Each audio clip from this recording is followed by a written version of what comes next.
మరి వారికి గతంలో కేసీఆర్ గారి నాయకత్వంలో మరి 100% సబ్సిడీతో 100% ఏ ట్యాంక్కి, ఏ చెరువుకి, ఏ కుంటకి ఎంత అయితే చేప పిల్లలు సీడ్ అవసరం పడుతుందో 100% సబ్సిడీతోని 100% ఫిషరీస్ అంటే ఫిష్ సీడ్స్తో పాటు 100% సబ్సిడీతో పాటు ఇచ్చినటువంటి ఘనత కేసీఆర్ గారికి, మా బీఆర్ఎస్ ప్రభుత్వానికి దక్కింది.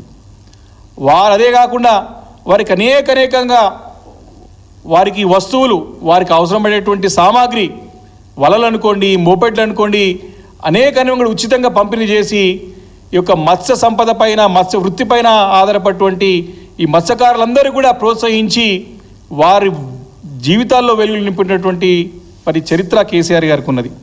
ఒక్కసారి చూసుకున్నట్టయితే చేపల ఉత్పత్తి 2016-17లో దాదాపు 2 లక్షల టన్నులుంటే మరి 2022-23 వచ్చేవరకు 4,25,000 టన్నులు తీసుకొచ్చినటువంటి ఘనత మరి కేసీఆర్ గారికి దక్కుతుందని చెప్పి ఈ సందర్భంగా నేను మనవి చేస్తూ ఉన్నాను. కొన్ని వేల కోట్ల రూపాయల సంపద వచ్చిన తర్వాత, అంటే 2016-17లో ఈ యొక్క సంపద 2,200 కోట్లు ఉంటే 2022-23 వచ్చేసరికి దాదాపు 6,200 కోట్ల సంపదని సృష్టించినటువంటి ఘనత కూడా మరి బీఆర్ఎస్ ప్రభుత్వానికి, గతంలో కేసీఆర్ గారికి దక్కుతుందని చెప్పి సభాముఖంగా మనవి చేస్తున్నాం.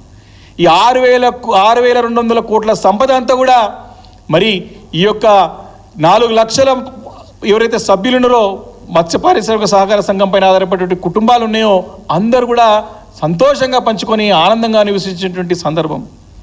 ఈరోజు పరిస్థితి ఏంది? సంవత్సరంగా వస్తూ ఉంది ఈ ప్రభుత్వం వచ్చి. సరే, కొత్త ప్రభుత్వం అంటే రాదు, తెలుసుకోలేరు అనుకోవచ్చు. కానీ దాదాపు వచ్చి సంవత్సరం కావచ్చు, దాదాపు సంవత్సరం ఈ రోజుకి. మరి వాళ్ళు ఈ యొక్క చేపల పంపిణీ ఏదైతే, చేప పిల్లల పంపిణీ ఏదైతే ఉన్నదో సీడ్ని 50% కోతలు విధించినారు. అందుకే ముఖ్యమంత్రి గారిని కోతల రేవంత్ రెడ్డి అని పేరు మరి ఊకే రాలేదు. అన్ని పథకాల్లో కోతలు పెట్టుకు వస్తున్నాడు కాబట్టే ఈయనని ముఖ్యమంత్రి గారిని కోతల ముఖ్యమంత్రి దాన్ని ప్రశ్నిస్తే వెర్రికూతలు కూసి మాపైన బురదలే ప్రయత్నం చేస్తూ ఉన్నాడు. ఈరోజు ఈ 50% సీడ్స్ అయితే ఫిష్ పిల్లలు, చేప పిల్లలు ఉన్నాయో వాటిని తగ్గించి మరి ఆగస్ట్ నెలలో ఇస్తామని చెప్పినటువంటి ప్రభుత్వం మరి దాదాపు డిసెంబర్ వరకు వచ్చినాం. ఇప్పటికి కూడా వారు ఏదైతే 50% ఇస్తా అని చెప్పినటువంటి చేప పిల్లల్ని కూడా ఈరోజు వారికి కూడా పూర్తి చేయలేదు. ఈ యొక్క మత్స్యకారులందరూ కూడా దీని గురించి వేచి చూస్తూ ఉన్నారు. ఈరోజు వరకు కూడా దీనిపైన పెద్ద ఎత్తున వాళ్ళ ఆందోళన ఉద్యమాలు చేపట్టడానికి కూడా సిద్ధమవుతా ఉన్నారు. వారికి అండగా ఖచ్చితంగా, ఎందుకంటే గతంలో కేసీఆర్ నాయకత్వంలో చక్కగా ఉండేమా, కానీ వారు బాధపడుతూ మమ్మల్ని సంప్రదించి దీనిపైన ఖచ్చితంగా పోరాటం చేయాలని చెప్పేసి కూడా డిమాండ్ చేస్తూ ఉన్నారు. అంతేకాకుండా వారు దీనిపైన సమానం చెప్పలేక మరి స్టేట్కి ఫిషరీస్ కోఆపరేషన్ ఫెడరేషన్ ఉంటుంది, మనకి స్టేట్ చైర్మన్ ఉంటాడు. దీని అందరినీ కూడా 33 జిల్లాల్లో ఉన్నటువంటి ఈ సహకార సంఘాలు ఏవైతే మత్స్య పారిశ్రామిక సహకార సంఘాలు జిల్లాల వారికి ఏవైతే ఉంటాయో, ఈ ఫెడరేషన్స్ అంతా, డిస్ట్రిక్ట్ ఫెడరేషన్స్ అంతా కూడా 33 జిల్లాల అధ్యక్షుల నుంచి ఒక అధ్యక్షుడు ఎన్నుకొని స్టేట్ ఫెడరేషన్కి చైర్మన్ ఉంటారు. దీనికి ఎన్నికలు పెట్టకుండా హైకోర్టు ఉత్తర్వులు ఉన్నా ఇప్పటి వరకు కూడా కేవలం 12 జిల్లాలకే ఈ సహకార సంఘం, మత్స్య పారిశ్రామిక సహకార సంఘం ఎన్నికలు పెట్టి మిగతా 21 జిల్లాలకి ఆపివేసి ఎన్నికలు పెట్టకుండా కాలయాపన చేసుకుంటూ వారికి చెప్తే వారు కూర్చోమంటే లేవడం లేచేటువంటి వ్యక్తిని ఈ ఫెడరేషన్ చైర్మన్గా పెట్టుకొని మరి ఈ యొక్క వృత్తిపైన ఆధారపడినటువంటి వారందరినీ కూడా రోడ్ల పాలు చేసుకుంటూ వారి నోట్ల మట్టి కొడుతూ వారు కడుపు కొడుతున్నది ఈ యొక్క రేవంత్ రెడ్డి ప్రభుత్వం అని చెప్పి సందర్భంగా మనవి చేస్తూ ఉన్నాను. కాంగ్రెస్ పార్టీకి చెందినటువంటి వారి సొంత ఎమ్మెల్యేలు కూడా లిఖిత పూర్వకంగా ముఖ్యమంత్రి గారికి చెప్పినారు, ఈ మత్స్య కారులని అన్యాయం చేస్తూ ఉంది, వీరిని ఇమ్మీడియట్గా తప్పును సరిదిద్దాలని చెప్పినా కూడా ఈ ప్రభుత్వం మొద్దు నిద్ర నుంచి లేస్తలేదని చెప్పి ఈ సందర్భంగా మనవి చేస్తూ ఉన్నాను. కాబట్టి తక్షణం ఈ మిగతా 21 జిల్లాలకు సంబంధించినటువంటి మత్స్య పారిశ్రామిక సహకార సంఘాల ఎన్నికలు ఇమ్మీడియట్గా నిర్వహించాలి. స్టేట్ చైర్మన్ని కూడా ఆ ఒక నిబంధనల ప్రకారం కూడా ఎన్నుకోవాలి.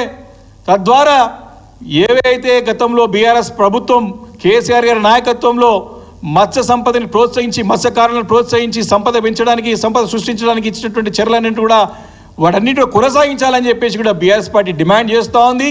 తప్పకుండా ఈ మత్స్యకారుల పోరాటానికి బీఆర్ఎస్ పార్టీ అండగా ఉంటుంది. ఇప్పటికే వాళ్ళు కానీ మేము కూడా ఖచ్చితంగా దీనిపైన ఇమీడియట్గా చర్య తీసుకోకపోతే పెద్ద ఎత్తున ఆందోళన ఉద్యమాలు తప్పవు. వారి పక్షాన నిలబడి బీఆర్ఎస్ పార్టీ కూడా అండగా ఉంటుందని చెప్పేసి కూడా ఈ సందర్భంగా మనవి చేసుకుంటూ, ఇది మత్స్యకారులది ఒకటి బెస్ట్ ఎగ్జాంపుల్. మరి అదేవిధంగా ఈరోజు అక్కడ నాయ బ్రాహ్మణులు రోడ్ల పైనకి వచ్చి ధర్నాలు చేస్తూ ఉన్నారు. అక్కడ వీళ్ళేమో విజయోత్సవాలు జరుపుకుంటా ఉన్నారు, ఏదో సాధించడం అద్భుతాలు సృష్టించడం సంవత్సరం లోపల అని చెప్పేసి కూడా ఈరోజు సంబరాలు జరుపుకుంటా ఉన్నారు. అంటే అన్నీ కూడా కోతలు పెట్టుకుంటూ ప్రభుత్వం గతంలో కేసీఆర్ గారు ప్రవేశపెట్టినటువంటి అనేక సంక్షేమ పథకాలు అనేక అభివృద్ధి కార్యక్రమాలు అన్నింటి కూడా నిర్విరామం చేసుకుంటూ ఏవో వారిపైన కక్షపూరితమైనటువంటి మనస్తత్వంతో ఒక నిరంకుశ పాలన అంటే అరాచక పాలన కొనసాగిస్తూ ఏదో రకంగా కేసీఆర్ గారి పైన బురద చెల్లాలా, గతంలో బీఆర్ఎస్ ప్రభుత్వం సరిగా చేయలేదనేటువంటి ప్రయత్నమే తప్ప తాను ఏం చేస్తున్నట్టు చెప్పలేక ఈరోజు ప్రజలు అడుగుతారు కాబట్టి ప్రశ్నిస్తారు. కాబట్టి మీరిచ్చినటువంటి ఎన్నో హామీలు 100 రోజుల్లో 6 గ్యారంటీలు రుణమాఫీ ఇలాంటి అన్ని పథకాలు ప్రజలు ప్రశ్నిస్తారనే ఉద్దేశంతో ఈరోజు డైవర్షన్ పాలిటిక్స్ చూస్తూ ఉన్నాం. కాబట్టి ఇలా అనేక సందర్భాలు ఉన్నాయి. కాబట్టి ముఖ్యంగా ఈరోజు పర్టికులర్గా ఈ యొక్క అనేక వర్గాల వారిని మోసం చేస్తుండడానికి ఈ మత్స్య కార్మికుల యొక్క మత్స్యకారుల యొక్క మోసం చేస్తూ అటు నాయ బ్రాహ్మణులని అటు రజకులని అనేక కుల వృత్తులపైనటువంటి వారందరినీ కూడా మోసం చేసుకుంటూ ముందుకు వస్తున్న సంగతి నేను గుర్తు చేసుకుంటూ, మరి తప్పకుండా ప్రభుత్వం దీనిపైన తక్షణం చర్యలు తీసుకొని ఈ యొక్క న్యాయమైన డిమాండ్లని మరి నెరవేర్చే విధంగా చర్యలు తీసుకోకపోతే పెద్ద ఎత్తున ఆందోళనలు ఉద్యమాలు తప్పవు.